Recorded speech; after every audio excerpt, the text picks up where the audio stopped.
Okay, really fast preface here. I know this is the second week in a row where we've had abnormal content. I got caught up this weekend fixing up one of my bodysuits, and I didn't have time to do a normal recording. So I was gonna post this video like next week instead of this week, but I changed up the schedule simply because I got stuck doing what I was doing, and it took way longer than I thought it was gonna take. So enjoy this, and next week you will see my face talking into a camera again, I promise. Hi guys, Demon Ferret here, and today we're going to be doing something a little different. I'm in my bathroom. So I'm going to be showing you guys a different and more interesting way to use Folex to clean your fursuit parts. Now this, because of the amount of Folex you need to use to do this, really more applies to small parts like your paws, maybe sleeves, stuff like that. So what you're going to need, paws, a bucket of some kind. You can use your sink, but my sink is not, no. My sink sucks. You're gonna need gloves. I learned that the hard way. And, of course, you're gonna need Folex. Hell yeah. Now, the reason why you're gonna need the gloves, I should explain this right now. Now, Folex does not reveal their ingredients. They don't. However, if you open up this sucker, which we're going to have to do anyway, so I'm going to try to do this one-handed. There we go. If you open this up and you take a small whiff of it, you'll notice something. There is definitely hydrogen peroxide in this, aka this stuff. Yeah, we know this. This is the stuff that's in OxyClean. This is what makes OxyClean work. For those who don't know, hydrogen peroxide will cause irritation and potentially even burns to your skin if it is left on without washing it off. I should explain the hydrogen peroxide thing before people get worried. Hydrogen peroxide is mostly safe, but it does eat away at any and all organic material, which is why it's used in the medical field. It eats away the bacteria and the contaminants, yes, but it also eats away at your own skin. It can leave wounds open longer and stuff like that. It's very complicated and very weird, but it's one of those things of like the lesser of two evils. Like, would you rather get an infection or would you rather your wound stay open for just a little bit longer? So yeah, it will eat away at your skin and anything else that's biological, which will become relevant later on in this video as to why that's a good thing here. But yeah, just wanted to explain that. Hydrogen peroxide is not dangerous necessarily, but it does do that. Hence the protection. So, what are we doing? Why would we do any of this instead of just cleaning something like a normal person? Because a lot of people focus on how a fursuit looks on the outside, which, as you can see, these look pretty good. These are 4 years old, and the only thing that I see wrong is around here.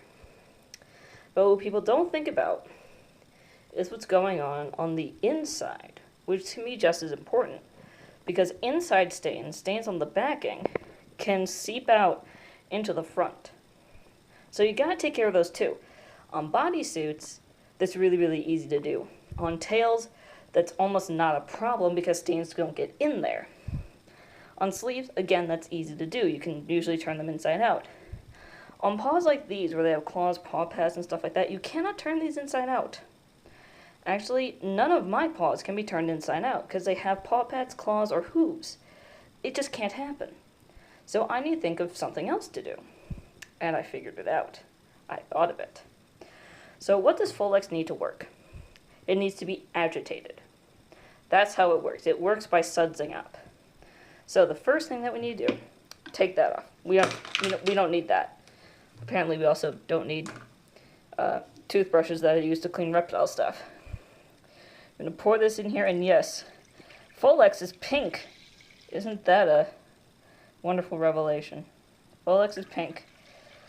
You don't want to do this often because it uses a lot of Folex. You're going to waste a lot of material. Now, I'm going to pause for a second while I put these on. Okay, gloves are on. And while I was at it, I put this back on because we're going to need to be able to spray it. Just in case. First thing you're going to do, agitate this. This is why you need the gloves, because you're going to be doing a lot of interacting with this directly. Okay. Agitate. And I'm sorry that my bathroom's a complete disaster, but it's a disaster, and there's not much I can do about that. There's not anywhere else where I can throw most of this stuff, so oh well. Sorry, guys. Throw that in there. We want to get this sudsy and soapy and full of the crap. This is also a good way to get, this has foam fingers. This is a good way to get Folex up into the foam.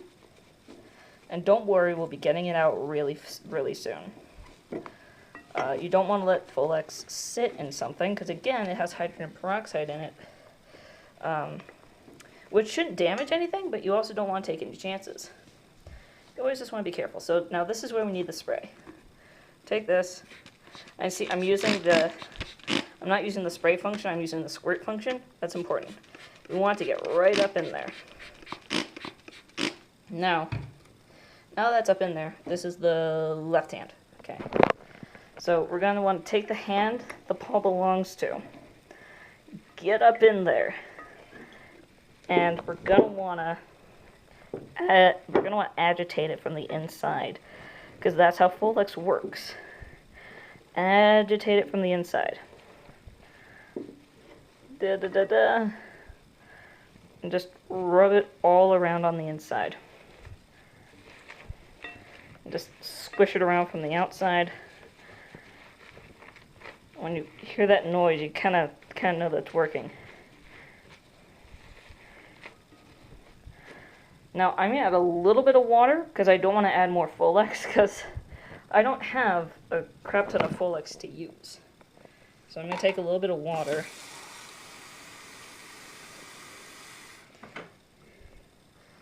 And dilute it a little bit, which shouldn't cause too many problems.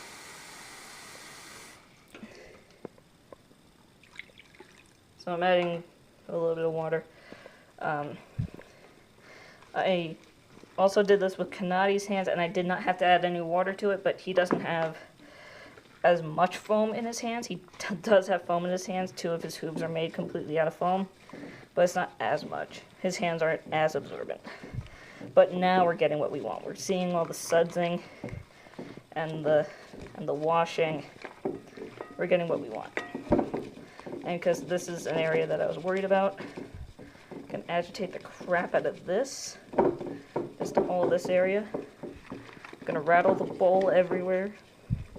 Also, when it's wet, you can obviously see that these are 2 different furs. I had to find something that matched that wasn't the same fur, because that was the problem in the first place. Alright, so now that we did that, take this out, let that drip a little bit, but we're going to try to wring this out as much as physically possible. I only dropped it back in there just so I could get a better grip. I'm going to want to wring this out as much as we can, get all this out. Now I'm going to drop it in the sink only temporarily, so I can start running water through it. That's temporary. Only because I don't have a second bucket. Now we do it again. And if I wanted, I could add more of this. Because of the dilution. Might be getting loud in here, I don't know. I'm using my phone to record this, so the audio is probably going to be all kind of weird. And don't worry about saturating one area, because we're just going to do that.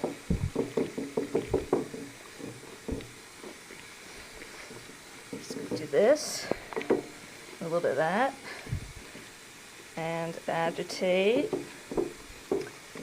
and suds all this up.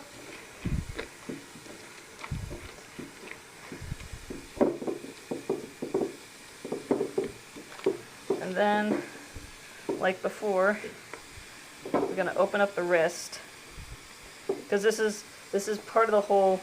I need to actually get this. 1 second.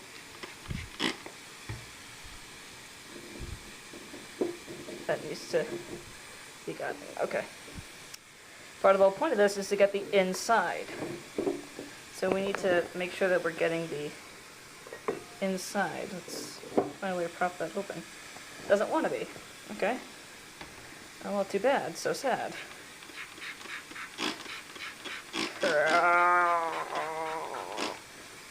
Alright.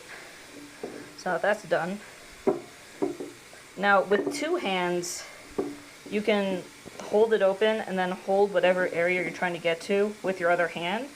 So you can feel where the spray's going and know that you're spraying in the right location.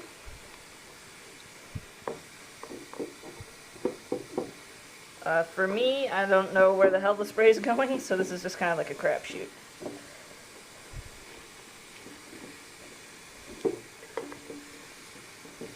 Alright.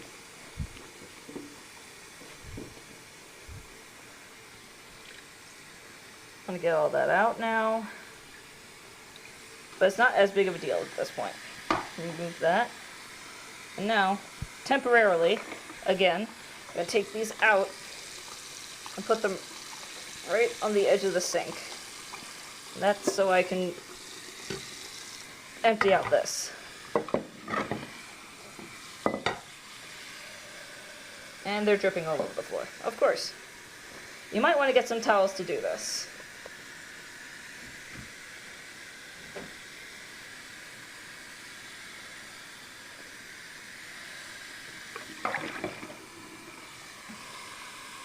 But you want to empty out the bowl so that there's no more Folex in the bowl.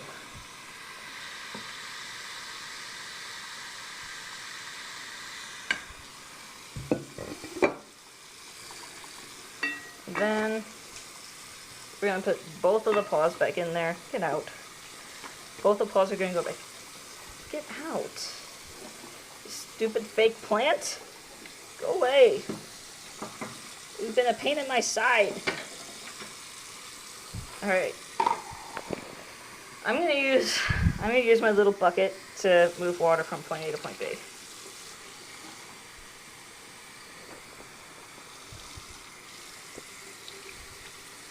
Water, water, more water. Because these guys need a lot of water. So now that we got all of our water, finally turn off the sink. Squish, squish, squish, squish, squish. This water's freezing. It's still winter and our pipes are still cold. Ugh. But when I take them out, you notice the water's kind of cloudy. That means that the Folex is still in here. Whew. So, we want to do this and wring them out until that water is clear. And unfortunately, because these get so heavy when they're wet, I can't show you that entire process. But that's the end of it. You wring these out, squish out all the Folex, pick them up, wring them out, dump out the water, and put in new water. Repeat this process. You may have to do it 3 or 4 times. When the water itself is clear, perfectly clear as when you poured it in the first place, that means that all the Folex is out, and you can go and take these and go dry them. But just doing that,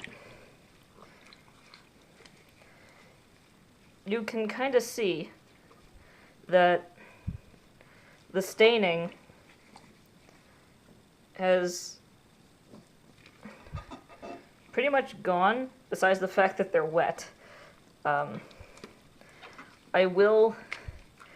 Unfortunately, fur does kind of show these weird dark marks when it's soaked like this, because it's showing the backing and also the stuff that's on the other side.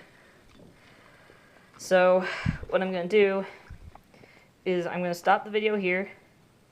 I'm going to go and wring these out, dry them, and then show you guys what they look like after they're wringed out, dried, and finished, just by doing this method. Okay, hi guys. So, it's the day after. I washed these with the Folex method, and our power's out. We had a windstorm, and our power's not probably going to be back for another few hours. But, I'm not going to wait that long. So, we need to go on to the last step of the Folex method, and that is the second rinse. And if you did the rinse well enough the first time, you shouldn't have to do the second rinse. But I didn't do the first rinse well enough. You can avoid doing this completely by, after you do the Folex, instead of rinsing it by hand, taking your Folex drenched parts and throwing them in your washing machine for a rinse cycle. Not a spin cycle, a rinse cycle. And that will get it out. I did not rinse these enough the first time, and I can tell because when I touch these, I feel the Folex still on it. I can smell the Folex still in it. And while Folex will eventually evaporate out, it's too saturated in the fur. So what I'm doing here is I'm showing you guys as best I can in the dark.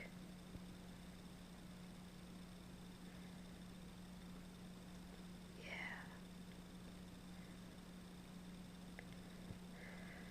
Even in the dark, you can see just how clean this actually is. Like, for me, it's easier for me to see, but this white and the towel's white match.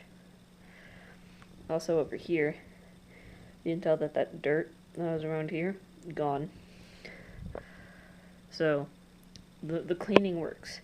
It's just that now I need to rinse these again, which I'm going to do in the bathtub.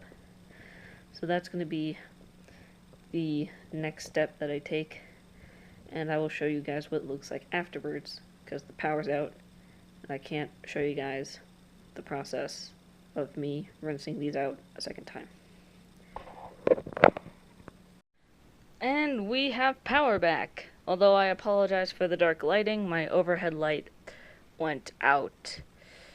Yeah, we've had problems with the bulbs working. Yay! So we're working with my my lamp over on this side. But as you can see, now that everything's dried out, the Folex rinse works really, really well. This white looks even better than when I bought it initially.